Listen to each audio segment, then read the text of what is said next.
எசேக்கியா அப்படிங்கிற ஒரு ராஜா இருக்கிறாரு. அவருக்கு ஒரு நோய் இருந்ததா.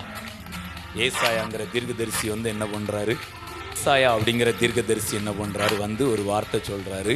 அந்த வார்த்தையை நான் வாசித்து காண்பிக்கிறேன், கவனிங்க. அந்நாட்களில் எசேக்கியா வியாதிப்பட்டு மரணத்துக்கு ஏதுவாக இருந்தான். அப்பொழுது ஆமோத்ஸின் குமாரனாகிய ஏசாயா என்னும் தீர்க்கதரிசி அவனிடத்தில் அவனை நோக்கி, நீர் உமது வீட்டு காரியத்தை ஒழுங்குபடுத்தும், நீர் பிழைக்க மாட்டீர், மரித்து போவீர் என்று யார் சொல்றா? கர்த்தர் சொல்லுகிறார். பிழைக்க மாட்டீர், மரித்து போவீர் என்று கர்த்தர் சொல்லுகிறார் என்றான். நல்ல கவனிங்க. அப்பொழுது எசேக்கியா தன் முகத்தை சுவர்ப்புறமாக திருப்பி கொண்டு கர்த்தரை நோக்கி, கர்த்தாவே, நான் உமக்கு முன்பாக உண்மையும் மன உத்தமமாய் நடந்து உமது பார்வைக்கு நலமானதை செய்தேன் என்பதை நினைத்தருளும் என்று விண்ணப்பம் பண்ணினான்.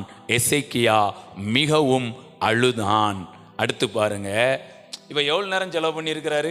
ஏசாயா விஷயத்தை சொல்லிட்டு முத்தத்துக்கு பாதி முத்தம் வரைக்கும் தான் என்ன பண்ணியிருக்கிறாரு, முற்றம் பாதி முற்றம் வரைக்கும் என்ன பண்ணியிருக்கிறாரு, போய் இருக்கிறாரு. இப்போ அந்த பிரேயர் ஆன்சர் எவ்வளோ சீக்கிரம் போய் வருது பாருங்களேன்.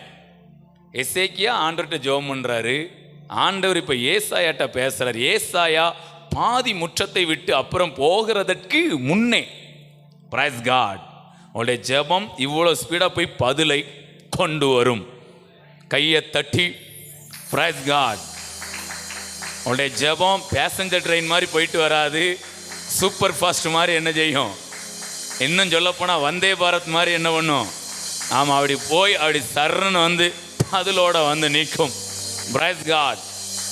அவர் பாருங்களேன், கர்த்தருடைய வார்த்தை அவனுக்கு உண்டாகி அவர் சொன்னது, நீ திரும்பி போய் என் ஜனத்தின் அதிபதியாகிய எசேக்கியாவை நோக்கி, உன் தகப்பனாகிய தாவீதின் தேவனாய் இருக்கிற கர்த்தர் சொல்லுகிறது என்னவென்றால், உன் விண்ணப்பத்தை கேட்டேன், உன் கண்ணீரை கண்டேன், இதோ நான் உன்னை குணமாக்குவேன், 3ஆம் நாளிலே நீ கர்த்தருடைய ஆலயத்துக்கு போவாய். நல்ல கவுனிங்க. உன் நாட்களோடே 15 வருஷங்களை கூட்டினேன். கையை தட்டி. ஒரு நிமிட ஜபத்துக்கு எத்தனை வருஷம்? எசேக்கியாவுக்கு 15 வருஷம். உங்களுக்கு நான் சொல்கிறேன், நீங்கள் இப்போ பாட கூட ஒரு சீரோவை போட்டுக்கிடுங்க, கூட ஒரு 150 வருஷம் வாழுங்க. கையை தட்டி.